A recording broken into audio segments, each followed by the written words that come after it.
એક માણસ વાળ કપાવવા માટે વાળંદની દુકાને ગયો. વાળ કાપતી વખતે તે માણસ અને વાળંદ એકબીજાના ધંધાની વાત કરવા લાગ્યા. વાળંદે પેલા માણસને પૂછ્યું કે ભાઈ, તમારો ધંધો કેમ ચાલે છે? ત્યારે તે માણસે વાળંદને કહ્યું કે ભગવાનની કૃપા છે, માટે હાલ તો એકદમ સરસ ચાલે છે. ત્યારે વાળંદે પેલા માણસને કહ્યું કે માફ કરજો ભાઈ, પણ હું ભગવાનના અસ્તિત્વમાં માનતો જ નથી. ભગવાન જેવું કંઈ હોતું જ નથી. ત્યારે તે માણસે વાળંદને કહ્યું કે ભાઈ, ભગવાન વિશે તમે આવું કેમ કહો છો? ત્યારે વાળંદે કહ્યું કે તમે દુનિયા સામે જુઓ અને વિચારો તો તમને સમજાશે કે ભગવાનનું અસ્તિત્વ જ નથી. ભગવાન જેવું કંઈ હોતું જ નથી. અને જો ભગવાન હોય તો આટલા બધા લોકો ભૂખે કેમ મરે? જો ભગવાન હોય તો આટલા બધા લોકો બીમાર કેમ હોય? જો ભગવાન હોય તો આટલી બધી હિંસા કેમ હોય? જો ભગવાન હોય તો આટલા બધા લોકો દુઃખી કેમ હોય? હું આ જોઈને ભગવાનની કલ્પના કરી શકતો નથી. જો ભગવાન હોત તો આવું થવા દે ખરું?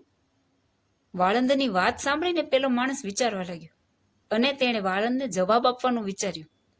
પણ તેને એમ લાગ્યું કે અત્યારે આ વાળંદને જવાબ આપવો યોગ્ય નથી, એટલે તે ચૂપ જ રહ્યો અને વાળંદની વાત સાંભળતો રહ્યો. થોડા સમય પછી તે માણસ વાળ કપાવીને દુકાનની બહાર નીકળ્યો. ત્યારે તે માણસે એક જાડા વાળ અને લાંબી દાઢીવાળા માણસને જોયો. એ માણસને જોઈને એવું લાગતું હતું કે તે માણસે કેટલાક મહિનાઓથી વાળ કપાવ્યા જ નથી. તે માણસને તરત જ વિચાર આવ્યો કે વાળંદને હવે જવાબ આપવો પડશે. એમ વિચારીને તે પાછો વાળંદની દુકાને ગયો અને વાળંદને કહેવા લાગ્યો કે તમને ખબર છે? વાળંદ કહે શું? ત્યારે પેલો માણસ કહે, વાળંદ હોતા જ નથી. હું વાળંદના અસ્તિત્વમાં માનતો જ નથી. ત્યારે વાળંદે પેલા માણસને કહ્યું કે તમે ગાંડા થઈ ગયા છો કે શું? આ શું નકામી વાત કરો છો? તમે મને જોઈ શકતા નથી? હું વાળંદ જ છું અને હમણાં જ મેં તમારા વાળ કાપ્યા છે અને હું તમારી સામે જ છું અને તમે કહો છો કે વાળંદ હોતા જ નથી?